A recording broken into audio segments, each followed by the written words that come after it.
feature presentation. This morning we have an interesting subject which probably is not as generally known as might be desirable. In antiquity, the first sciences to be developed were mathematics, astronomy, and music. In various ways, in various degrees, in various modes, these ancient forms have been disseminated throughout the entire world. From the most primitive people to the most exalted, psalms, rhythms, and various artistic pursuits have developed and gradually risen to the degree of fine art and classical music. Mathematics was the beginning of it all. And the mathematical symbols, as developed by the Pythagoreans, probably derived from India, was the science of organization. It made possible a classification, an integration of all of the different forms of phenomena in nature. Mathematics enabled us to get the problem of time, to find locations, to add up various problems and formulas, indispensable to the advancement of science and equally indispensable to the advancement of economics. So mathematics was really a wonderful development. We do not know who actually originated it or the first great mathematician, but we suspect it may have been developed either in India or ancient Egypt. In any event, mathematics was a science of exactitudes. It lifted things out of doubt and generality and resulted in a formation or a formularization of knowledge which has continued to support our various activities from a very remote time. Now, astronomy was not possible until mathematics came along. And mathematics took the universal system that we see around us and began the gradual organization of it. That is, it did nothing to change the system, but to organize our concept of the system. It began to reveal to us the really wonderful universe in which we lived. It's gradually revealed to us that things were not accidental, that there were laws and rules governing practically every procedure and function of the universe. The combination, therefore, of mathematics and astronomy added together formed what has been called Astro Theology. That is, religion based upon the supporting evidence of nature. In other words, it was possible to decide certain values, moral and otherwise, because of their symbolic place in the natural world around us. We began to realize, for instance, the very simple fact that there aren't many accidents in the functions of universal law. We began to realize the effects that follow causes, and also the timing of cycles. We began to develop the theory of protecting agriculture through knowing the seasons and all the different forms of planting and reaping came to our attention and were integrated into a pattern. It all added up to one simple fact. We were living in a wonderful universe ruled by something. Now, what it was ruled by was still a little dim, because the physical form of the universe seemed to be all that we could find out about it. But gradually there came to the realization of these people that the physical universe was a symbol, that the processes which exist and make the universe a symbol are invisible. And gradually, out of the contemplation of visible things, we began to recognize the need for invisible forces behind these things. We could see bodies, but we couldn't see the life in them. But we could find out something about it by watching its effects in the material world. We could not control completely our integration of the vastness of the universe, but we were able to gradually create a series of laws by which we could obey the simple phenomena of life. And out of this research, this thoughtfulness of primitive people, we have the moral code.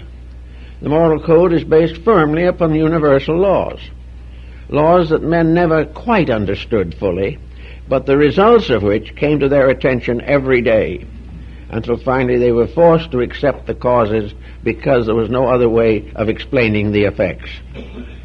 So little by little, knowledge increased. And then there came quite an interesting division in this problem. Namely, knowledge considered on the one hand as beneficial, and knowledge on the other hand as dangerous.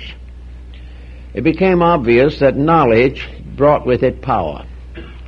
And it is also a fact that was known to very ancient people that power is temptation, and power can lead to most of the disasters which can occur to the human being. Therefore, knowledge without ethics, skills without integration of consciousness, the individual operating in the material universe without sensing the responsibilities which are involved in existence, was a danger and a menace to the rest of society.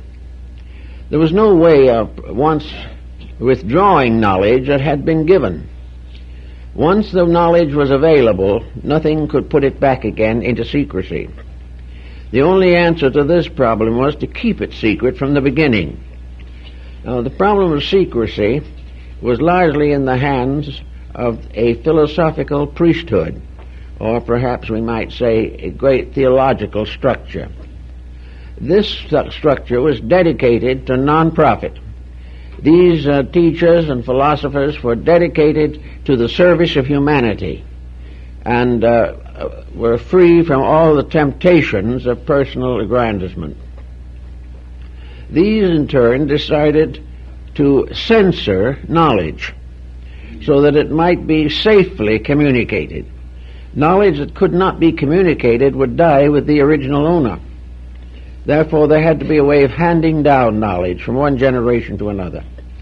And as time went on, it had to spread from one nation to another until it finally reached the circumference of the entire planet.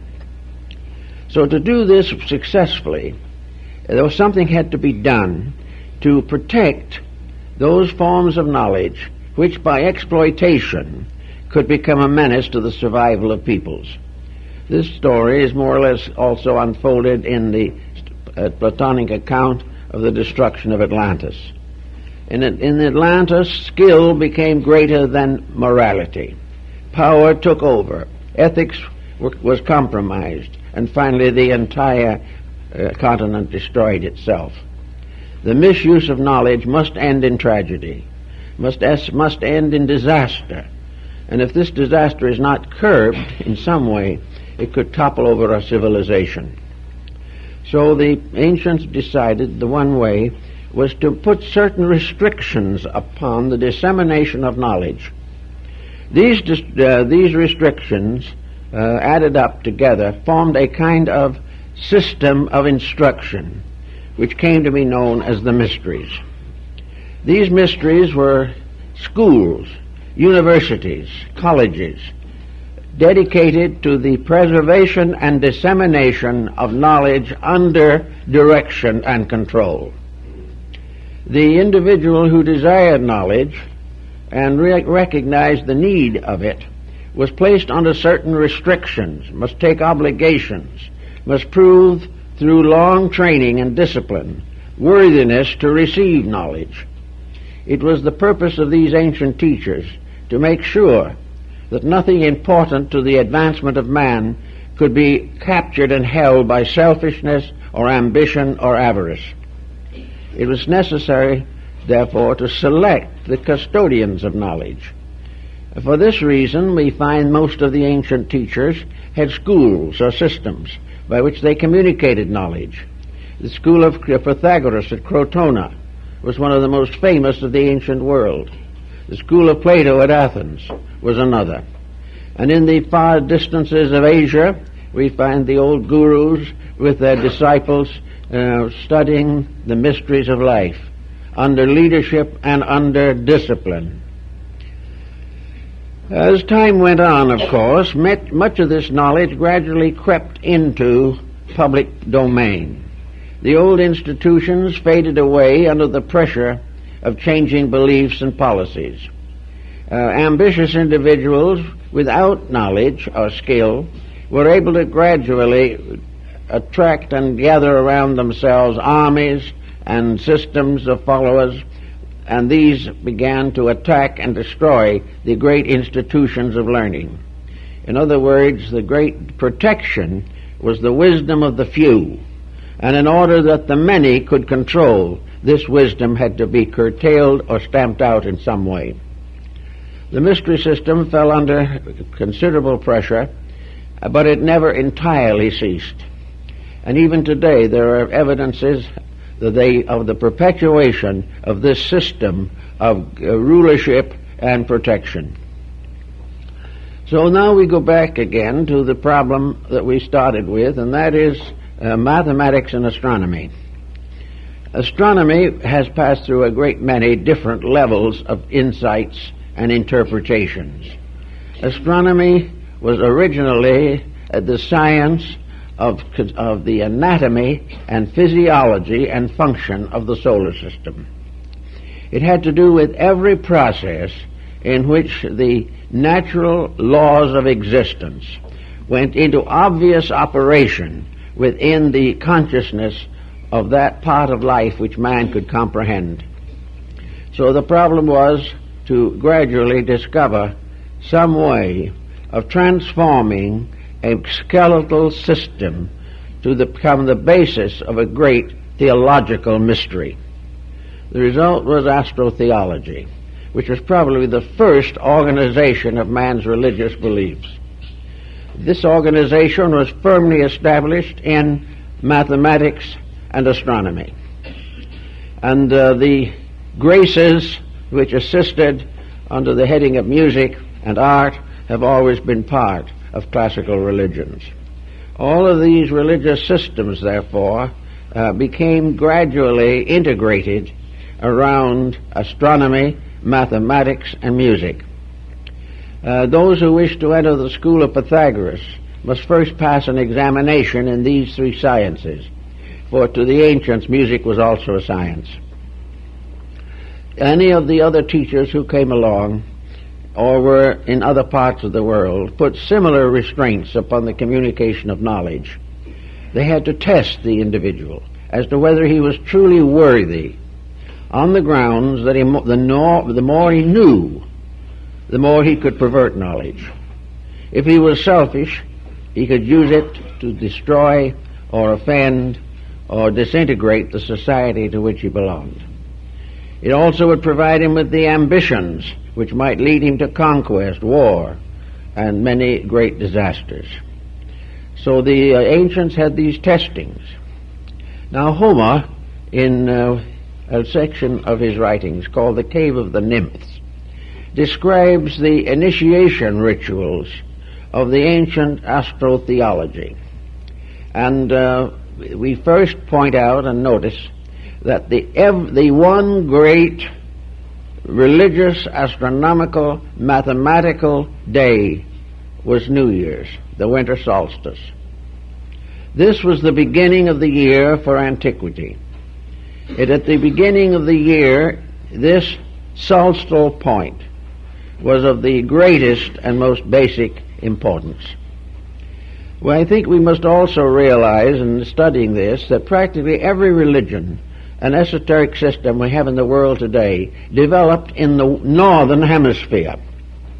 And all of the calculations that are made are based upon the precession of the equinoxes and, of course, the solar system of the year in the area of the northern hemisphere. At that time, we find the zodiac already fairly well known. We find that most of the symbols found in religion were also to be found in astronomy. We realize, for example, that the 72 elders of Israel were the 5-degree divisions of the circle of the zodiac. We know that the 12 signs became 12 apostles, 12 disciples, 12 leaders, and also that the course of time were associated with 12 major religious revelations. We find that almost every unit that has to do with man's survival is in some way mathematically keyed to the zodiac. Now, in the old time, and even later in the mystical writings of Jacob Boehme, the arrangement of the zodiac is slightly different from what we generally use in astronomy or astrology today. We still begin, technically, the zodiac with the sign of Aries. But whereas we usually think of this as placed on the eastern angle of a horoscope, in the ancient times the sign of Aries was placed in the midheaven. In other words, it was at the highest point, and that was the point of the, we might say, the beginning of the year, the New Year's ceremony, usually occurring between the 20th and the 25th or 27th of December. At this time, the sun was born again. It rose from the dead of the old year. It began to move northward, and in moving northward with its own strange power, began to release the life locked in the earth. So the ancients considered the sun as the principal symbol of deity. No ancient person of wisdom or insight ever thought of the sun as that being, but rather the mirror of it. To the Greeks, the sun god carried a shield, and this shield was the mirror of the sun. It was not the sun, but the sun was there as a symbol of order, life, resurrection, fertility, and inwardly of the illumination of the soul. Therefore the sun became an object of worship everywhere. In Egypt, for instance, in the course of the development of the doctrine of Akhenaten, the great reformer of Egyptian mysticism, the Aton, or sun, was the supreme symbol. This symbol in the Egyptian was a ball of light surrounded by radiant rays, each of the rays ending in the symbol of the human hand. Therefore the sun was radiating in all directions, lifting up everything that came in contact with, bringing death to life out of the earth. Now this seemed to be very interesting to most ancient people. It helped them to understand something about life which otherwise was too difficult for them. The sun also, whether we realize it or not, became a symbol of deity in early Christianity.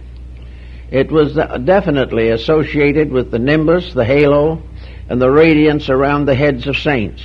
It was the symbol of spiritual light manifesting through the physical light of nature. The sun as a spiritual power brought enlightenment to the inner life, releasing the individual from ignorance, superstition, and fear. In the outer world, the sun was the generator of life and the regenerator of everything that man depended on for survival. Without the light of the sun, he could not live. Also, therefore, that part of the world where the sun was above the horizon was the good part, the life part. Night was the dark part. Night was darkness, mystery, and death. Day was light, brightness, and wisdom. So that the life of the individual was gradually divided into these two hemispheres, the hemisphere of light and the hemisphere of darkness. Light became the symbol of growth and hope and wisdom. Darkness was a groping. Therefore darkness became an appropriate symbol of ignorance. That which was ignorant lived in darkness. That which was wise lived in light. Now, how did the ancients understand ignorance? To the common people, ignorance was lack of formal education. To the priests of the mystery, ignorance was the lack of internal realization of good. Therefore, all of the changes that take place in the world, in the seasons and in the ages, in the great processional of the equinoxes, all these things had their equivalent within the person himself. He had his solstices and his equinoxes. He had all of the different planets of the system. He had all the different zones and spheres and degrees of the zodiac within his own constitution. And out of this came the great symbol of the grand man of the universe. This was very strongly emphasized in the Kabbalah and also in the early rites of the Rosicrucians and other mystical associations in Europe. So to find that the universe was the great man and that man was the little universe gave rise to the concept of the macrocosm and the microcosm, the large world and the small world. And these two were bound together by sympathies which could not be broken. These combinations went on forever, and every creature in its own way of life, in its own little cycles, long or short, had to go through the cycle of the great year in the universe around them. Now, as Homer points out in the Cave of the Nymphs, with Aries at the top point in this cycle, then the vernal equinox at that time was said to occur in Cancer, which was the next important point. Then the summer solstice took place in Libra, and the autumnal equinox in Capricorn. Now this made the universe into a kind of temple, and it resulted in what are now known as circumambulations. In nearly all religions, including Christianity, there are certain rites of walking around an altar, or in the area around a building, or on a kind of balcony around a sacred center. And the place of circumambulation is still retained in practically all European cathedrals. But this circumambulation was really the story of the sun walking around the zodiac, going from one degree to another and bringing in each case certain basic and fundamental changes. Now, in this particular phase of the matter, we find the solar mystery very much adapted to other forms of thought. In every case, practically, the supreme deity was a light deity, a deity of life, light, beauty, and truth. The opposite of this were the so-called evil spirits that lived in darkness. In India, the light spirits are called Suras, and the dark spirits are called Asuras. And light and darkness were always locked in a conflict as to which should dominate, whether light or darkness would control or rule the conduct of the individual. And of course this conflict went right into the individual himself, the light and dark parts of his own nature. The light parts were his hopes and aspirations, the dark parts were his selfishness, his aggressions, and all the negative attitudes which he permitted to flourish within himself. It was assumed that every evil thing was dark, the reason being that in darkness the evil has to represent ignorance. Nothing that is wise is dark. This has nothing to do with the appearance or physical structure of the individual, but has to do with the inner construction of his life. Wherever light rules that person, he is light. Where darkness is allowed to go uncorrected and no effort is made to improve oneself, then the darkness is there. And darkness is selfishness, it is self-centeredness, it is corruption, and it is all of the evils which have afflicted man since the beginning of his existence. So the light and dark situation now portends. And we know that every year at the winter solstice the sun god is born. In the temples that were built in Greece, Egypt, India, China, and many other places, the symbolism of the solar system was built into the architecture, so that it was there in every case. The Temple of Solomon, the mysterious temples of India and China were all, like the Cathedral of Christianity, solar symbols. And in these solar symbols, as in the Greek mysteries, the human being himself now plays the role of the sun. In other words, the year of the sun becomes the symbol of the life of the individual. The individual, so to say, psychologically at least, is born at the winter solstice. He comes into his growth or embodiment at the vernal equinox. He attains the maximum at the parting of the ways at Libra, and he goes on into age until he reaches Capricorn. And these are 9 spokes of a wheel. And the so-called broken wheel in religious symbolism is the wheel with 9 spokes and 3 broken ones.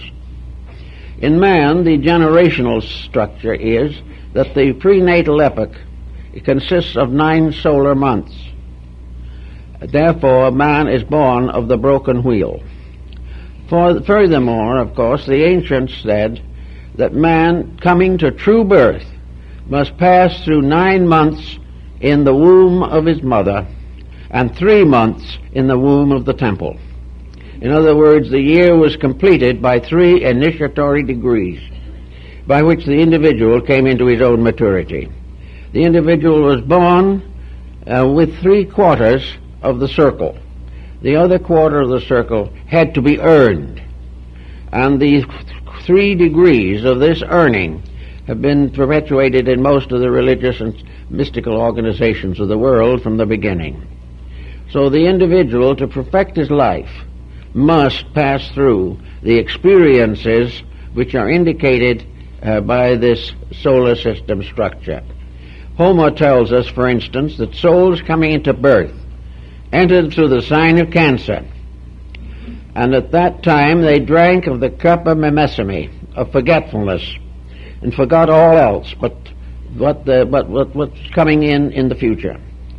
They then descended through Leo, Virgo, to Libra, and Libra was a pair of scales, and the Libra scales is the psychostasia of Egypt, the weighing of the soul.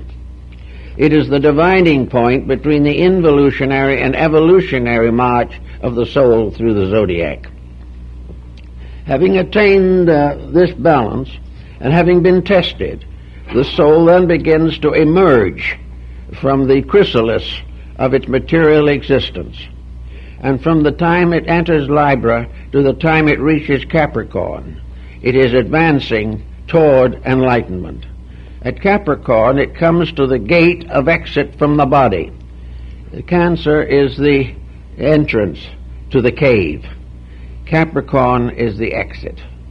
And therefore the cave is embodiment, incarnation, and establishment in the material universe. In Capricorn, the individual comes to the end of material existence.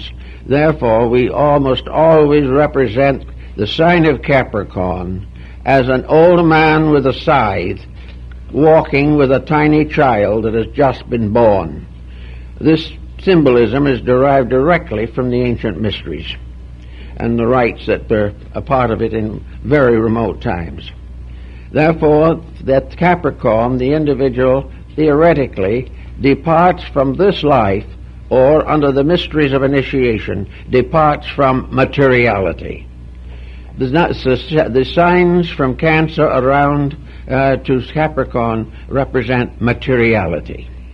Here the individual has to pass through all of the labors of the Hercules, who performs 12 labors, or Sindad the sailor, who makes 12 journeys, or wherever the 12 comes into the pattern. We are dealing with the zodiac. Then when it comes to Capricorn, the individual regains his lost memory and emerges from the cave into the clear atmosphere above. Now, when you look at the zodiac in this way and you place Aries at the top, then you realize that Aquarius and Pisces are between Capricorn and the reunion with deity. These represent, and found in the old symbolism, the experiences of the consciousness in the development of its extrasensory perceptions. Aquarius becomes the symbol of the great innovation of true knowledge, the great dedication. And in astrology, it is the house of the friendship. In the mysteries, it was the symbol of universal citizenship, in which the individual now becomes a part of the universal mystery. And Pisces is the symbol of illumination, or the esoteric fulfillment of the journey. And thus it goes completely around the wheel. The first 2 signs, after Aries, Taurus and Gemini, are not involved in embodiment, but they are involved in the superphysical aspect of the universe. Because the 5 signs, Aquarius, Pisces, Aries, Taurus, Gemini, belong to the invisible world of causes, from which the soul descends into embodiment. and from the time it enters embodiment to the time when it casts off the body, it remains obscured. It remains concealed from its own identity. It must struggle in darkness. Now, in the mystery system, this is a point of great importance, because from the time the entity enters through the gate of Cancer, of birth, to the time when it exits again through Capricorn, it is in a world which is strange to it. It is in a world in which it is being tested for its own immortality. Not that the immortality is threatened, but because until the soul has made this journey, it cannot be safely entrusted with the great truths of life. This is the place or the sphere of learning. And the learning must be gradually based upon one factor only, internal integrities. In the lower hemisphere of darkness or of ignorance, there is no great light available.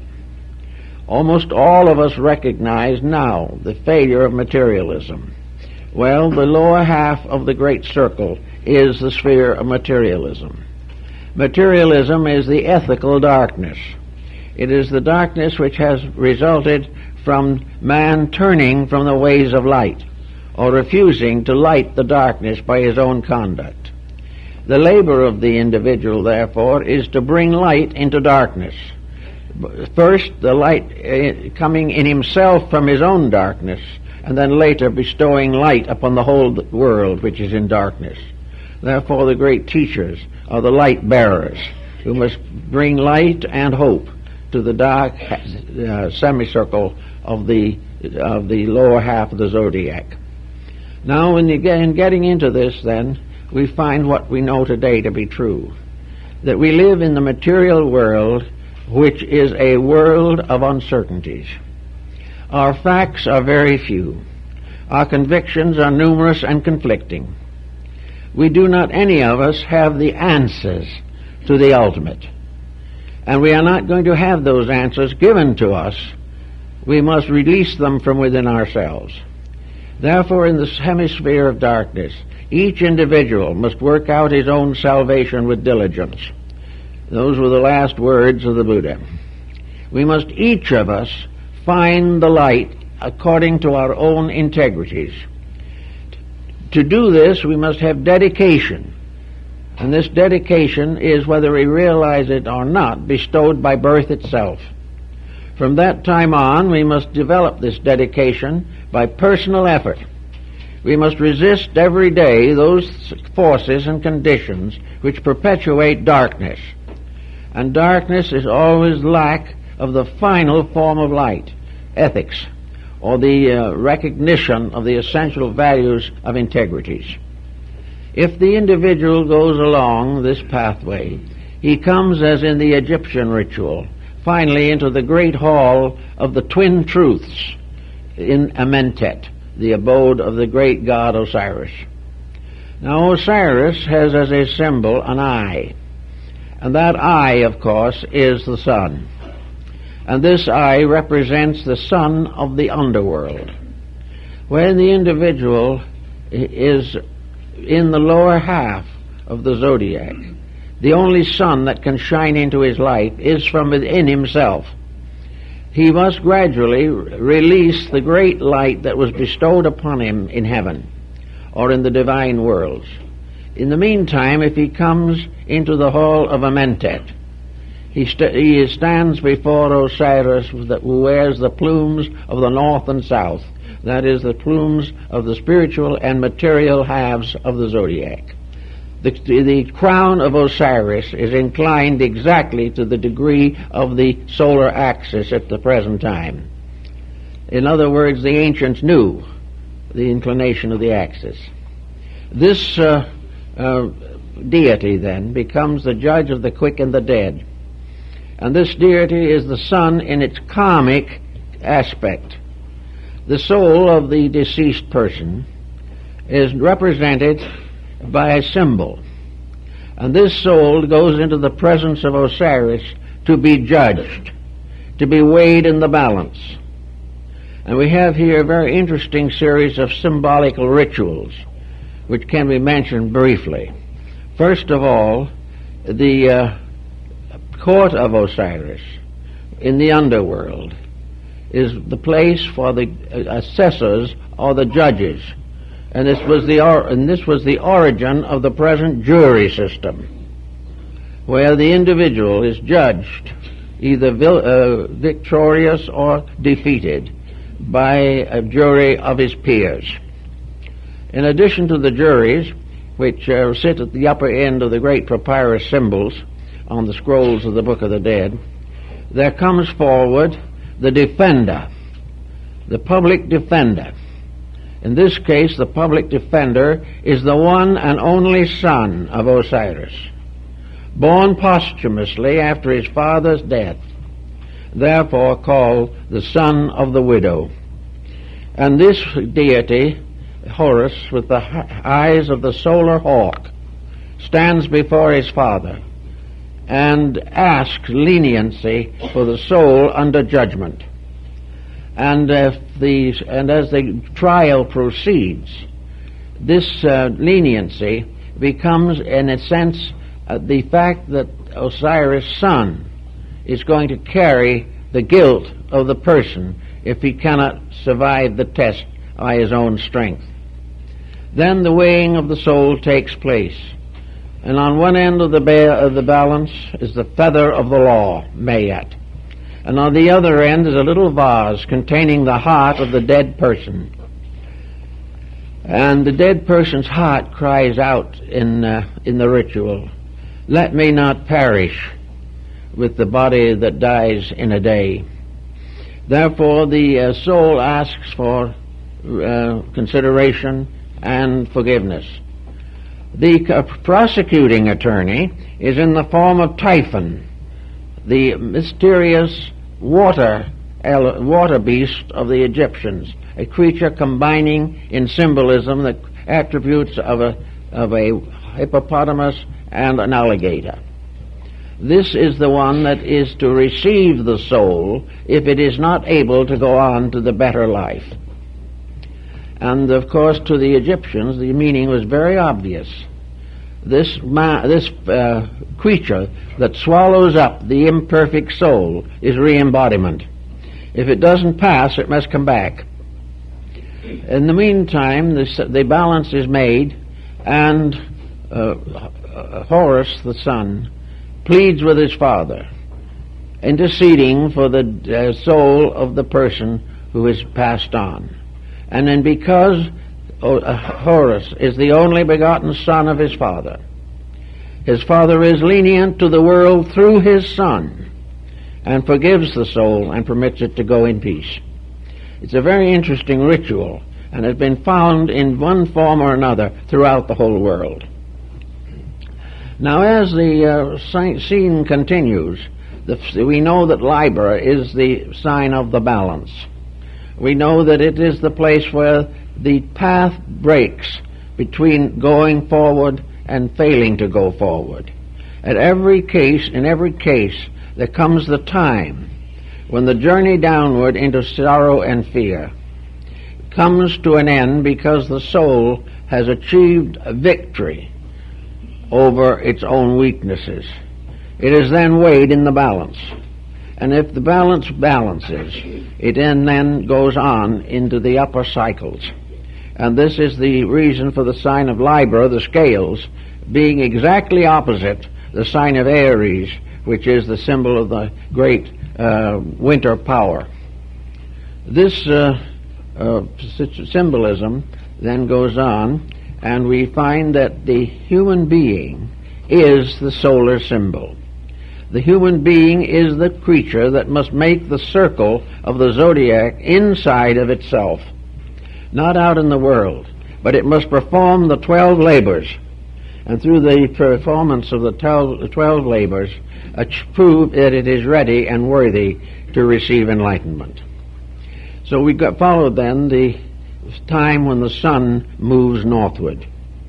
The sun moves northward beginning at the winter solstice.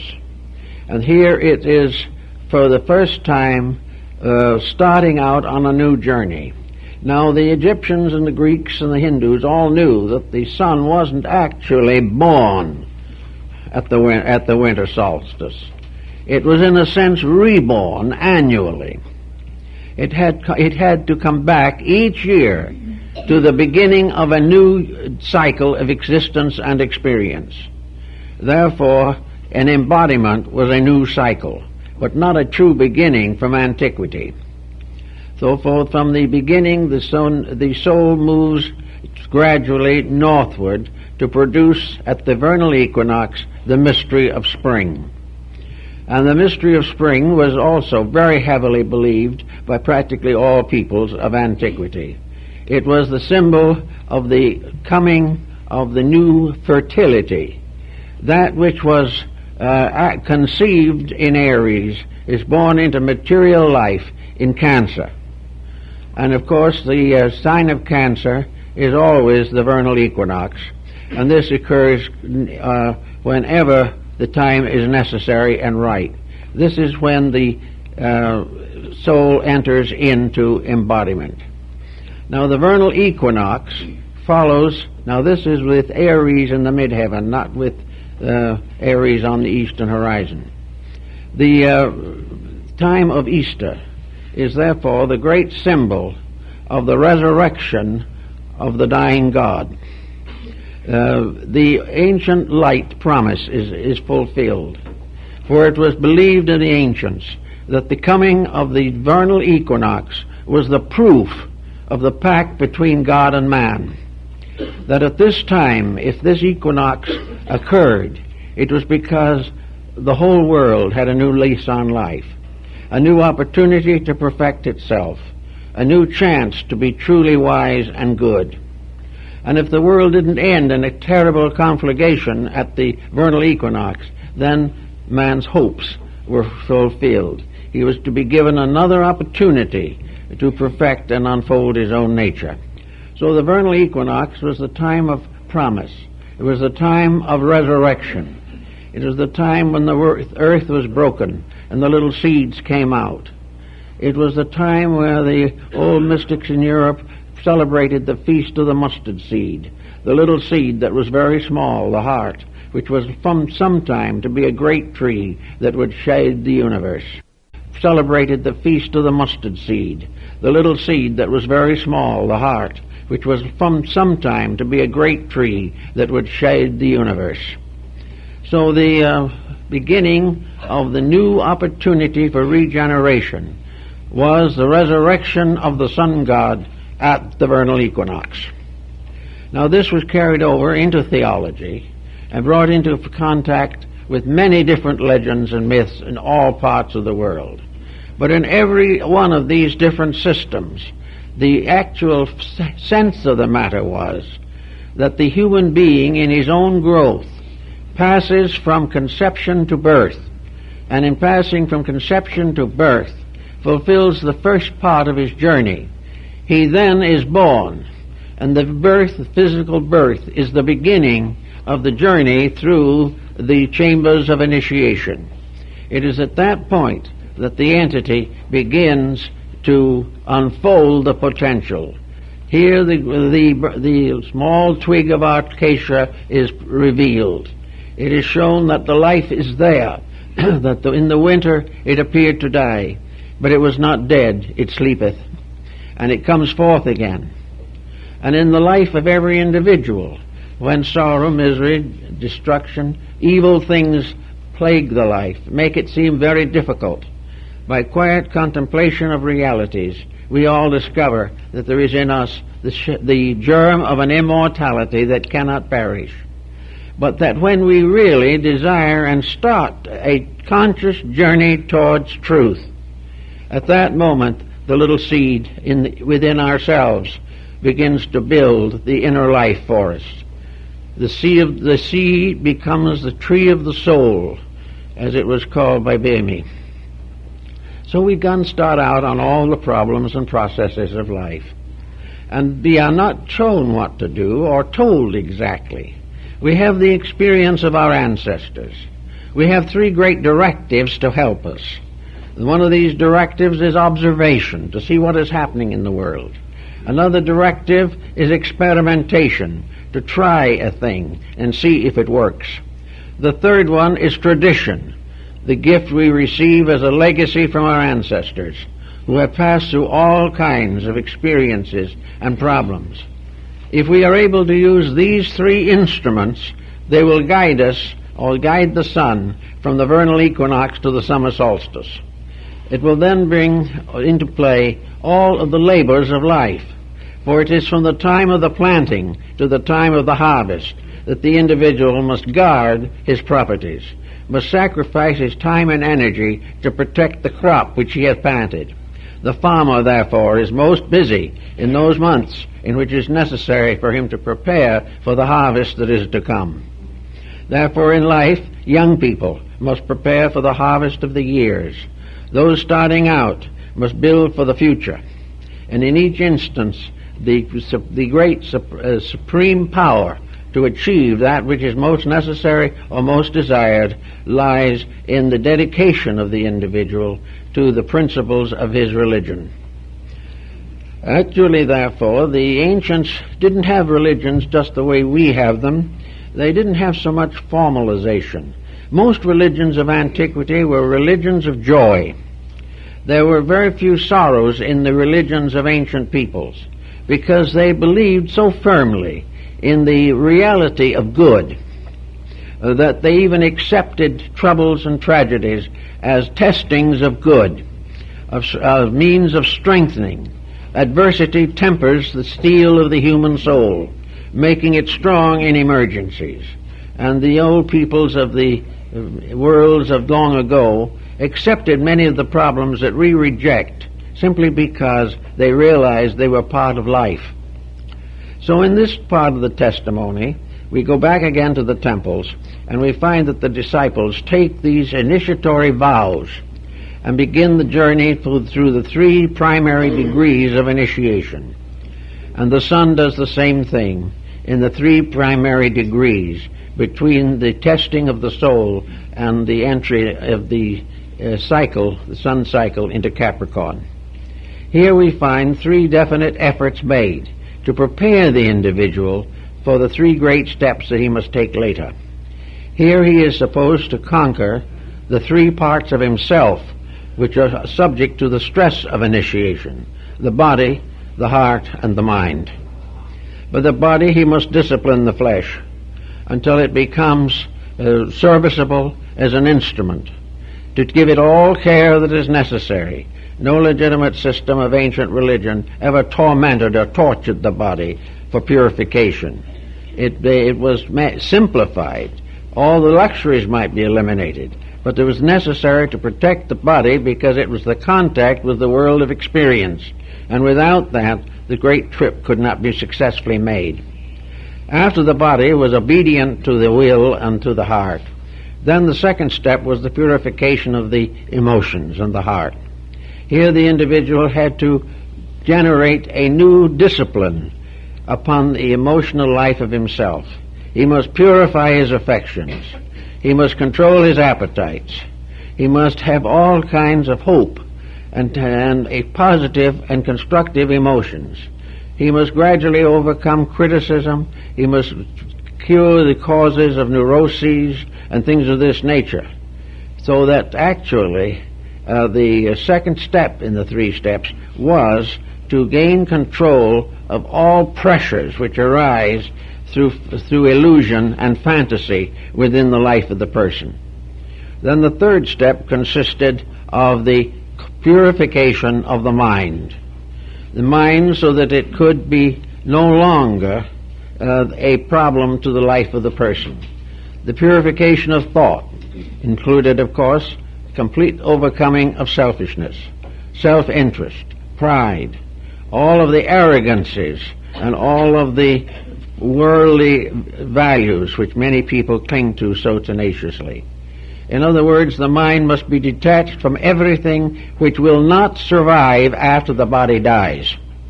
We are to take with us in the mind only that which is not dependent upon the body, but is dependent upon the insight of the individual himself.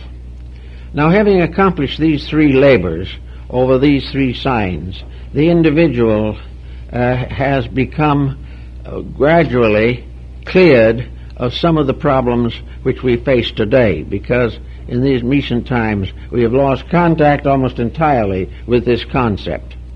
We are no longer in a position to understand just what all this adds up to. But one thing we do know is that gradually so-called progress has destroyed the integrity of millions and millions of people. We are no longer able or willing to use the body and the physical embodiment for the improvement of nature, for the strengthening of character, for the extensions of knowledge, and through the birth and rebirth within ourselves of those elements and factors and parts which are necessary to our perfection. We have therefore gradually changed our Father's house into a place of merchandise. We have taken it and we have disfigured the entire purpose of evolution. We have failed to recognize the real reason for the gift of the sacred year. For a year is a period set aside for the growth of beings. It has something to do every year in repeating and repeating the evidence of what is necessary. The year becomes the great teacher of each person if that person will be observant of what happens during the months of that year. He will also gradually come to recognize that the loss of the memory of the past at Cancer, when he enters the gates of oblivion, this loss is restored to him at Capricorn. And as he brings his life into perfect order, the whole pattern of his life will be revealed again. He will remember, whereas previously he forgot. Previously he forgot his divinity and remembered only the humanity that was being born in him.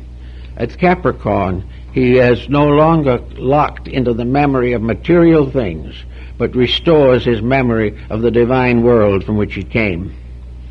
So the year is a very great symbol of things, a symbol that we all could do something about.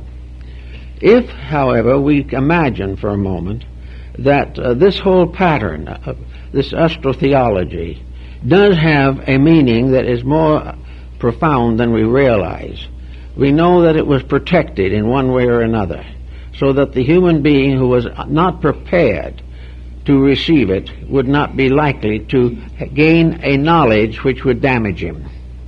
But now everything has more or less changed. The old systems have gone away. There are still traces of them, and some very good older systems still function. But for the most part, people today have no consideration for the consequences of action, and they have no realization of indebtedness to the universe, a debt which must be paid by conduct. While this condition remains as it is, we have some of the great tragedies of life.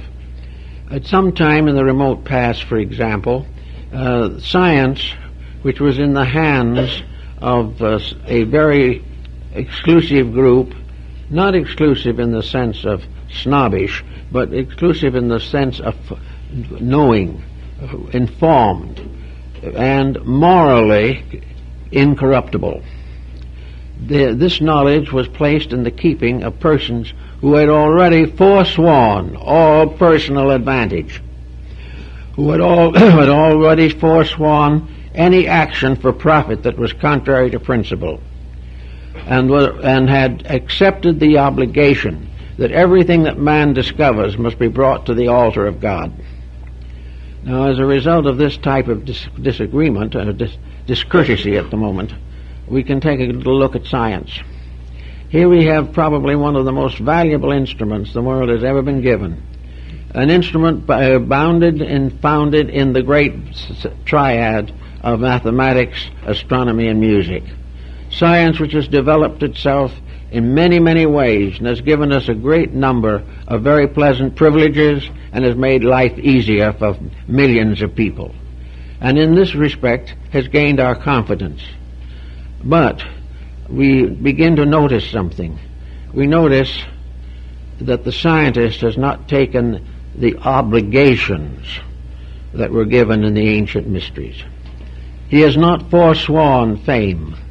He has not declared that he will invent only that which will serve good. He does not permit his secrets to be carried out if he is properly informed, if they will bring damage or injury to any other living thing. So what is happening? We have a scientific world which has given us much to be grateful for, but might sometime give us that which will extinguish all the good that science has ever given. This is the type of thing that was a great concern to the ancients, that they will prevent the abuse of the greater knowledge that gradually comes to the human being. This greater knowledge was therefore protected by the rites of initiation, the basic rites of 3 degrees, by means of which it was possible for the person, representing again the embodiment of the Son, to become morally responsible. So in the first degree of the ancient rites were given the first primary purifications. Purification in the mystery system was only symbolized by baptism, because the real purification was not given by water.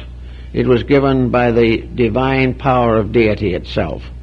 But in this first step, the mind, the heart, and the body were cleansed of selfishness and self-interest.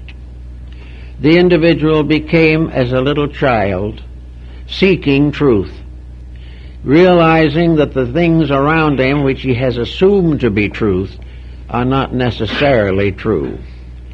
Many things that we believe are not so. Many things that we disbelieve will ultimately be proven to be true. And in this mystery of uncertainties, it is very much to our advantage to place certain disciplines upon our own attitudes. We may not know yet why we should do it, or how we should make these applications, but that something has to happen inside the individual before it is safe to bestow upon him the wisdom of his race is more or less obvious. There is a great body of wisdom, and there is a great race of people who have found it, built it, created systems for the perpetuation of it, but have never applied it to their own lives.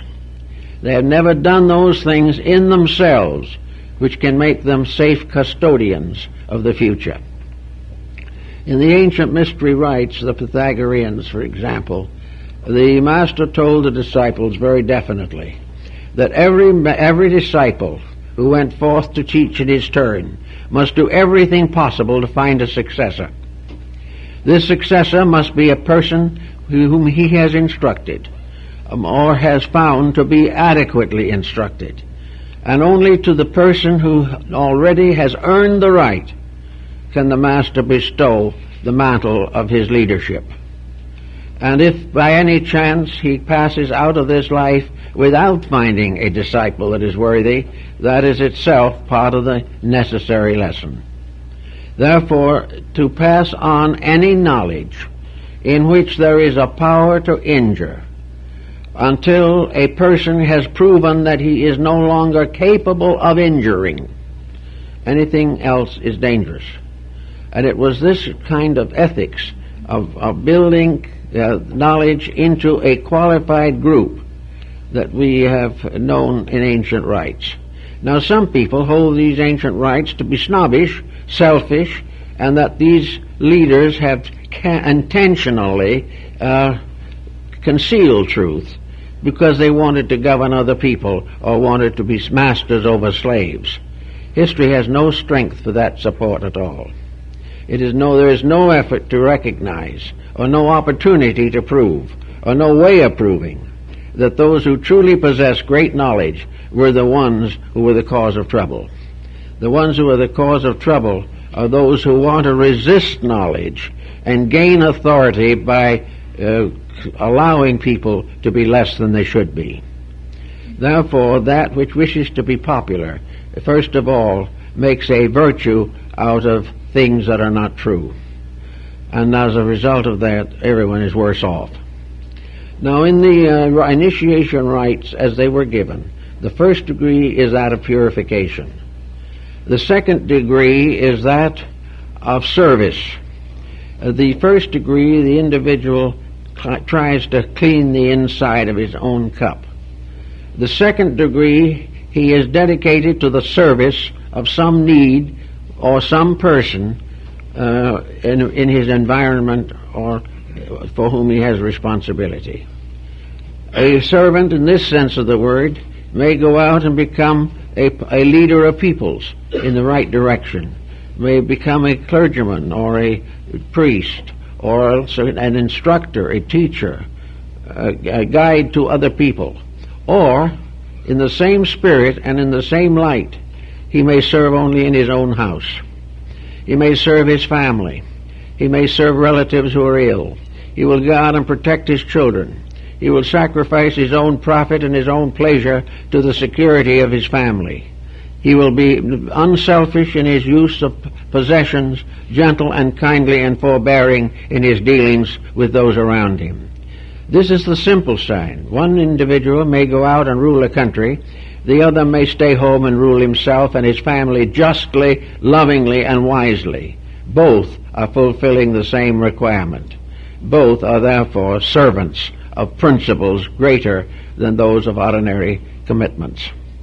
After that comes the third step, in which the veil of the temple is opened to allow the professed person to begin to gain the full meaning of what he has gone through. In the third step, the individual receives that amount of instruction that is necessary for him at the moment given. He is then given the keys to use certain knowledge which was previously denied him. Now, in the idea that this knowledge comes simply from another person is not quite true either. The actual fact is that if the person is purified in his inner life, dedicated to the needs of others, the next thing that he needs will be revealed to him by his own conduct. He will discover that which he needs next because he needs it. But if he is not ready for it, he seeks for it in vain. And the idea that he can find something he doesn't deserve is not supported in the old systems. It is that he must deserve before the truth can be given to him. And if he gains what appears to be truth without deserving it, it will ultimately end in deceit and destruction. So those were the three steps that the average person has to follow, just as the sun has to follow. It goes from its birth to its point of greatest restoring and resurrecting power. It passes from there to the time when it goes to harvest, and then it goes into the silence of winter. Now, what is the silence of winter in relationship to this mystery cycle? Is it really an evil thing? No, not according to the old rites, it isn't. Winter might be considered is the great Sabbath. It is the time of rest. It is the time in which all things which have passed through experience are rewarded by rest and repose. Winter is the time of peacefulness within. It is the time where the individual no longer has to labor, but has to rest for a time before he goes forth on another cycle. In other words, in the terms of the men and women of the desert, the winter is the caravanserai, the place of rest and repose, where the individual who has completed the cycle of life has an opportunity to prepare for further life. Well, the ancients held that under that heading also came what was termed digestion. This is an alchemical term that is very interesting and has great significance for us. Digestion means that having passed through a series of experiences, it is necessary for the individual to summarize what he has accomplished. It is necessary to transform an experience into an awakening of inner value. The individual has had a life with many problems. He has had many different decisions to make.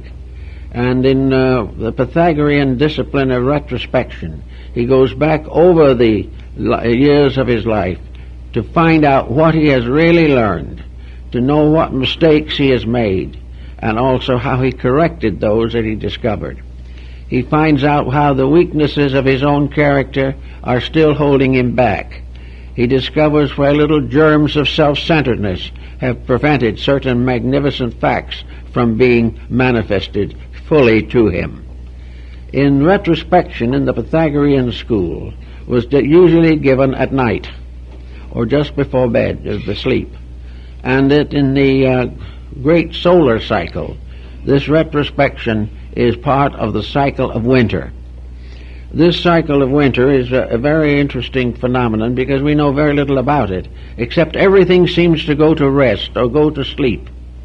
And there are few things, however, like the evergreen, which was among ancient peoples always the symbol of immortality, and therefore the Christmas tree, that in this phase of the situation, the soul comes to a temporary condition of after-death awareness. It is not judged by something else, it is judged by itself. There is a recapitulation, as is also referred to in some cases where it is said the person's in desperate condition in this world, in drowning or something of this nature, see their whole life go before them again in reverse order. This is to a great degree the same principle involved, except in the after-death state. There is no judgment, there is no punishment except what the individual bestows upon himself in the reviewing of his own conduct. He is not whipped by some evil spirit. He is not damned by an avenging deity. He is simply detached from body to contemplate what he has learned while embodied, which will help him to be unembodied forever. This is the situation more or less as it stands. The individual must finally become his own judge and jury. And this is possible because of the deity that abides within himself. He is judged by himself, but he is judged no longer with the modifications of his personal interests and desires. He is not judged because he wants to do this or wants to do that, and he cannot say, I'm sorry, but that was the way it was then. He has to face the exact fulfillment of his previous life. He has to realize what he did was right and what was not right. And for those who have had a very miserable existence with very little discipline, the experience will probably be a little humbling, but never evil, never corrupt, never a terrible pain, but rather a deep realization of failure. But always in the realization of failure, the promise of ultimate fulfillment. So that in the dark part of the winter, we find the loneliness of that which is the human state. Every human being is in a sense alone and will always be lonely until it can be restored to the eternity which is its proper nature. So that in the winter the individual becomes a little bit aware of the necessity of fulfilling his own winter. And lots of elderly people look back upon a very constructive and useful life. They're pretty well satisfied that they've done it as good as they could do it. And when they're unbodied, then they will also have a clearer vision of what it all meant. Very often the individual can only say, well, I did sacrifice myself because I felt it was necessary. But this isn't the real message. The real message is found only when the inner life itself, freed from body, estimates the values and merits of its own accomplishments. And very often these accomplishments are better than we think. And very often these accomplishments cause the simple person to be given precedence by his own conduct over those who seem to be much more advanced than himself. After this experience of winter, comes again the problem of a new spring of life. And in this experience, the soul goes to sleep again. And after going through this particular experience, the soul begins to fade. It goes into a kind of a deep rest, a repose. And you will find that in studying various books dealing with these subjects, there is really very seldom any description or any discussion of the interval between embodiments. We have long assumed, of course, that this interval was filled with compensations and punishments and so forth. But let's realize for once and for all that all of these things are internal. That the individual in the interval does have a communion with themselves. They are not surrounded by fork-tailed demons. They are not punished forever. They are not lost. They are not lost souls. They're people who are trying to explain to themselves the mistakes they made last time and making resolutions not to make them again. In other words, it is a quiet self-contemplation. Now, if a person has committed some very serious fault or some very evil deed, then in this clear atmosphere of realization, this sudden experience of a larger existence than the person ever realized in the material world, there can be some serious repentance. There can be a realization of the great mistake that was made, and also perhaps a dedication of some kind to remedy that mistake in any way possible. In other words, the individual is born into this life, again through the gate of cancer, not just simply as a brand new little infant, but as a person or a being that has learned something by an after-death cycle, and that this learning must be incorporated into the new embodiment. This learning must become part of what is brought forward into the new incarnation. And it is the nature of things that each incarnation should be a little improvement over the one that came before. So we have the interval bringing the person back with a personality, with an integration of their own. Each individual is the sum of his own mistakes and also the sum of his own accomplishments. He comes back midstream in a great cycle of unfoldment. He comes forward with various degrees of achievement. And very often the more advanced his degrees of achievement, the more simple his life will be here. Wise people do not wish to burden themselves with those excesses which contribute to temptation and misery. Therefore, those who have a deep understanding will probably live a simple life. But they will also have certain experiences which they will confront again. If necessary, they will be placed in a difficult family situation which they must solve because they didn't solve it before. Another one may find heavy emphasis upon honesty because he has not corrected his dishonesty in a previous life. Appetites also have very strong karmic consequences, and moral delinquencies are punished seriously. The individual must gradually realize that these punishments are in himself, that he wanted them, he needed them, he had to have them, but the moment he is embodied, he doesn't want them. So it is only between incarnations that he really gets a good look at himself. That is the time when the facts of life are most evident and normally available to him.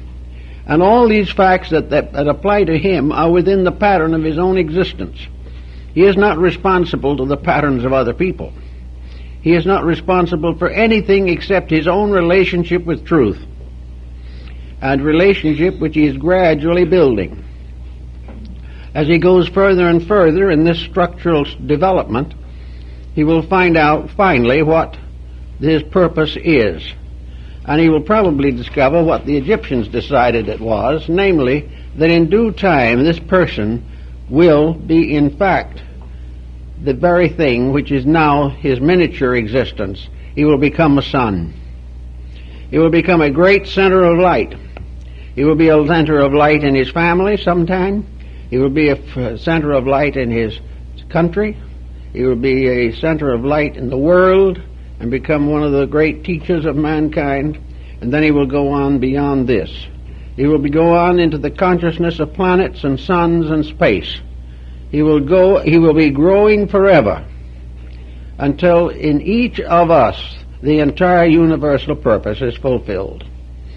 Therefore, the daily journey and the time it takes is a very inconsiderable thing.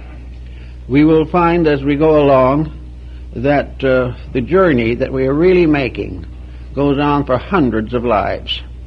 It goes on, but never twice the same. We never pay for something we didn't do.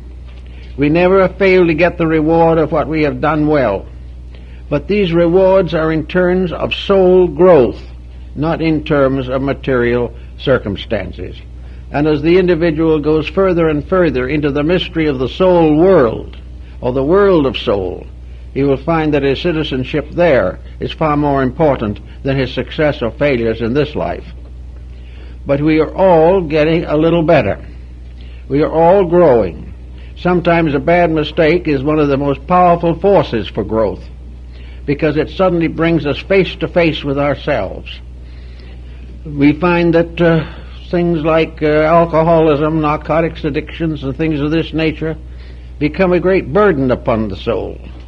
But the soul learns to overcome them, and in the overcoming it gains a strength otherwise impossible to it. So everywhere, every time, always, the growth is going on to the best of the ability of the human being to perform growth. So in this way, the sun becomes a kind of master plan, which by coming around each time begins to bring a cycle of experiences to nature.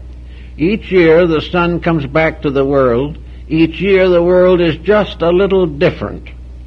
Each year the sun performs a slightly different service, and over the period of ages these services vary greatly.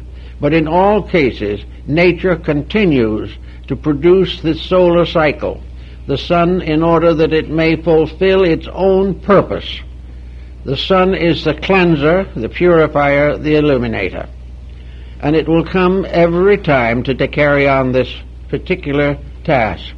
Sometimes it will find a dark world waiting for it, heavily burdened with its own errors. Sometimes it will come to a better world, where things seem right. But always the sun in its cycle is working towards the one great end. And that great end, of course, is the final illumination of all that exists. That all things in themselves and by themselves and for themselves shall be fulfilled, or be perfect in their needs and in their operations. Thus we can find in the old sacred books how often the sun deities are called by names that are more or less solar. How we find in every mythology the legend of the dying god. We find forever the mystery of the resurrection through dedication. And we also learn that in this world, gradually, happiness and security come from inward disciplines and dedications. That the individual who disciplines life to the best of his ability is gaining ground. The individual who is gradually weeding out his own selfishness, is gradually correcting his own intensities, who is gaining control of his emotions, and who is no longer able to injure others merely to the satisfaction of his own temperament. As these factors fade out and the life is smoothed out as a quiet, gentle, growing towards reality. If it does this and we are able to make it work in this way, we will find that every lifetime has importance. Now, those who are already part way through one of these lives, as we all are, has much to be grateful for. Many people between the middle life and the terminal years do go through a certain period of mental reorganization. Carl Jung, the psychiatrist, makes special notice of this, how people gradually, as they get older, become more and more aware of the universal and less bound to the local situations of living. Little by little, we get rid of the things that we don't need. We pass on to others what they want and we no longer want. And it becomes more and more obvious that for the long journey it is best to travel light. And therefore we dispose of ballast. We do not want it, because gradually we find that the things we love the most are not going to be permanent. We're going not to have them anyway, so we find ways of getting rid of them. But while that is true, that inside of ourselves, which is permanent growth, becomes more obvious every day. Permanent growth makes us happier, richer, and better equipped for the great cycles of life that lie before us. And actually, every time we come into the world, the sun moves northward and brings to us opportunities for growth. But most of all, the light, which is the internal and invisible sun, is bringing to ripeness and to fulfillment the harvest of precious powers and values locked within ourselves. As the sun produces the symbol of the sprouting of the seed, so the light within ourselves produces the ripening of all the inner values of consciousness. And the sun which brings the harvest to the earth, it brings as a light to the mind and hearts of human beings, so that they may too have the harvest of their years and have a great and wonderful future. It all works out, and I think the vision of it, as it was sensed and held and believed by the ancients, is kind of worthwhile to give a little thought to at this season of the year. Thank you very much.